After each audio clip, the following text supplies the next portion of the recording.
Mr. Chairman, thank you very much. I want to thank our witnesses for being here today, and I want to thank the ranking member who worked with you to pull this together. I'm, Mr. Chairman, still trying to get my arm around what we can do, and so I've been listening, and I wanted to comment on a few things that I heard, because the hearing topic is crime on the rise, how lawlessness is affecting Main Street America, and I think it's fair to say that most of us already know the answer to that. It's having and has had a very negative long-term impact on Main Street America, and it will continue to do so unless there are some very real, definitive, and measurable things that take place. So I'm wrestling with the title here, but I understand there's a real opportunity, Mr. Chairman, which is why I was thanking you earlier to have this discussion and to have people here who, in their own particular way and area of expertise, can lend some credibility to what we're trying to do by giving us real answers based on real experiences. I did hear just now that we could do better oversight of the law as one way of dealing with this. And regrettably, so much of the law, as the gentlewoman from Texas mentioned earlier, is really law that emanates, finds its genesis, and is operational at a state level.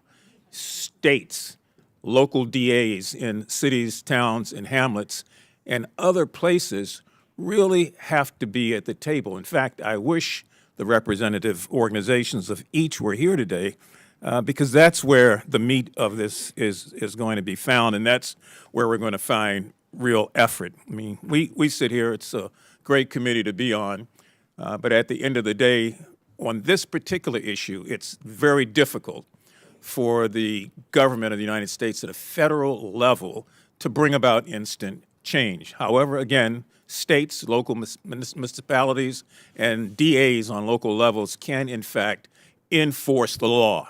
That's really, really important.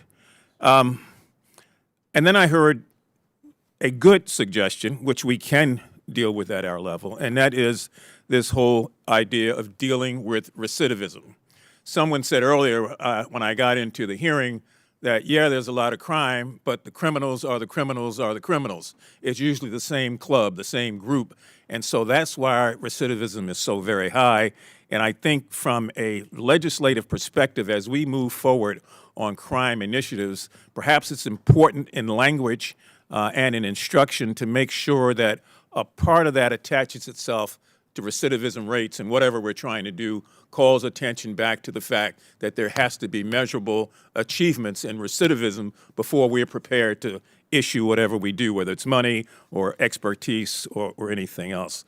The other thing I do want to just briefly touch on, and by the way, it's not just the regular crime, it is bail reform, all the other things, the crime laws that are operational at a state and local level that, in my opinion, are not being enforced the way they could or should. This notion of retail crime, I shouldn't say this notion, it's a reality. But let's talk about that for just a moment, because I was concerned also about what seems to be an out-of-control situation, whether it's the smash and grab, whether it is, as Dr. Roman said, the organized efforts, whether it is somebody who's working in a store that decides to do something, to take something, whether it's somebody who's just trying to feed their child and steals diapers. All of those things in the aggregate, particularly the organized effort, is something that concerns all of us, I hope.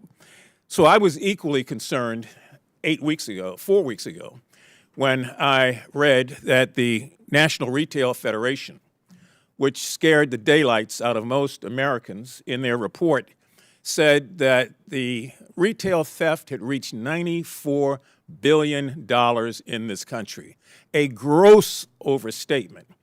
And I wanted to know why, but someone beat me to the punch, and that was an investigative reporter at the San Francisco Chronicle who pointed out the fact that this was really an overreach. And then every study after that in the last 4 weeks has confirmed it, so much so that the National Retail Federation had to retract its estimate and to admit that it was woefully inadequate and completely blown out of control. And so I'm trying to figure, okay, so if the National Federation does that, what are they trying to achieve? And what they have achieved is with stores now deciding to close in communities because they say the cost of business is too high. And those communities are left on their own. I hear the chairman tapping the gavel, so I'm going to yield, but I will remain open, Mr. Chair, to any suggestions that any of you have that we ought to pursue on a national level to get us to where we all want to be. I yield back. Thank you, sir.